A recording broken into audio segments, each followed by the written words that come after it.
Hello, awesome artists. It is time to take our penguins and put them on our swirly whirly winter background. So I'm going to make sure everybody has their background and their penguin. And we are going to first cut out our penguin. So we want to go from this to this. Check out how well I cut out my penguin. It took a little bit of time, but I'm really glad I did my best work and took my time. It looks really good. Some of you might have accessories on your penguin, like maybe you drew this iceberg or maybe you added a baby penguin, and that's okay. We're just gonna make sure we decide, do I wanna keep this or do I want to not? So I don't wanna keep my iceberg, I don't need it, so I'm just gonna cut around it.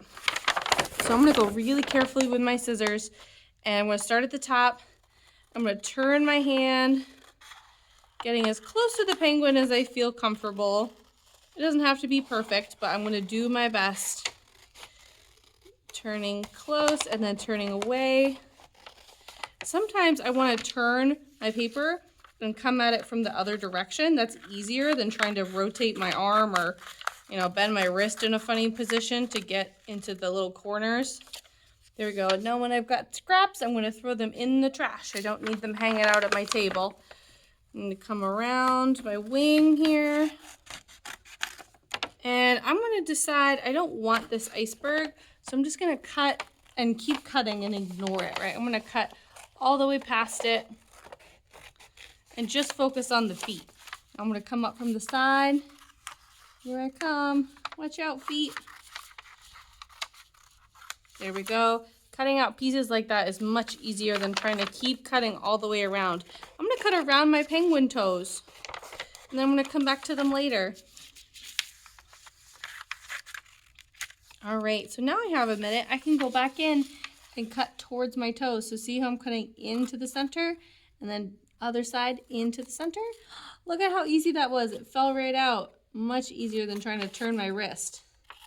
There we go. Cut this little spot off. Bye. Bye. There we go. So now I've got this nice penguin foot all cut out. So once you've got your whole penguin all cut out, then we're going to figure out where we want to put them on the background. So I've got my background. Ooh, I like the penguin right in the center. If I turn my paper, the penguin's head and feet kind of stick off of the top and the bottom. I don't really like that. I'm worried he might fall off. So I'm gonna put him right in the center as best as I can. Okay, so instead of using a glue stick to attach this penguin, I'm gonna use this cup of glue and a brush. So this is gonna be much stronger. I'm gonna move my background, and I'm gonna use my messy mat to make sure that I don't get any glue on it. I'm gonna flip it right over, and I'm gonna add some glue with my brush and my cup onto my penguin. And I'm gonna brush a little in the center, but I really wanna get all the way around the edges. So like all the corners, his little toes, his little feet, all the little places that I think it might start to peel up. I'm gonna make sure that I add a little bit of glue there. See how I'm smoothing it out? I don't wanna leave any globs of glue. Nobody likes a globby, sticky, gluey mess. Yuck, yuck, yuck. All right, looks good.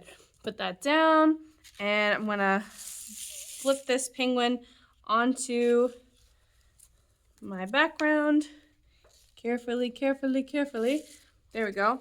Looks good to me. And then I can press them down. All right.